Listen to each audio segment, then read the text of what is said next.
मेरा प्रश्न है कि वो कौन सा सुख स्वर्ग में है जो धरती पे नहीं है, और वो कौन सा दुख नरक में मिलता है जो धरती पे नहीं है। जिस सुख की प्राप्ति के बाद कोई चाह नहीं रह जाती वो भगवान है।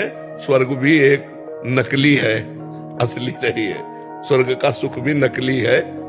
यहाँ तक कि आप ब्रह्म स्तंभ पर्यंतम सर्वम मायामयम जगत सत्यम सत्यम पुनः सत्यम हरे नामयु केवलम, जिनके से लेकर ब्रह्मलोक तक सब माया में है। माया माने झूठा, माने दिखावटी।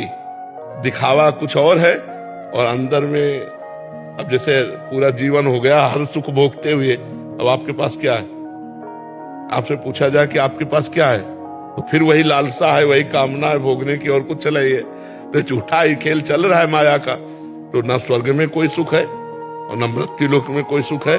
अगर वास्तविक सुख है जिसे कहते हैं वो परमात्मा में है। जैसे केवट भगवान के चरण धो रहा है, बाद में भगवान ने अंगूठी दी सीता जी की, तो क्या कह रहा है? अब कछुनाथ न चाहिए। जब ये निकल जाए हृदय में कि जो मैं चाहता था वो मिल गया, आप कुछ नहीं चाहिए, वो केवल भगवान में ही निकलेगा और कहीं नहीं निकलेगा। लाखों कामनाएं और उत्पन्न हो जाएंगी, कोई कभी तृप्त नहीं होता।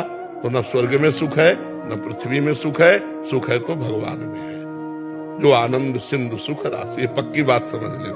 हम इसीलिए पहला उदाहरण दिया त्रिभुवनपति देवराज का, कि सब पूरे स्वर्ग का मालिक होकर एक मृत्यु लोक के गौतम ऋषि की पत्नी अहिल्या के साथ गलत आचरण किया। कितना निंदनीय विषय। तभी साप भी मिला था, 1000 भगदारी हो जा। इसीलिए कहीं सुख नहीं, सुख है तो भगवान के नाम में है, भगवान के रूप में, भगवान के चरणों में।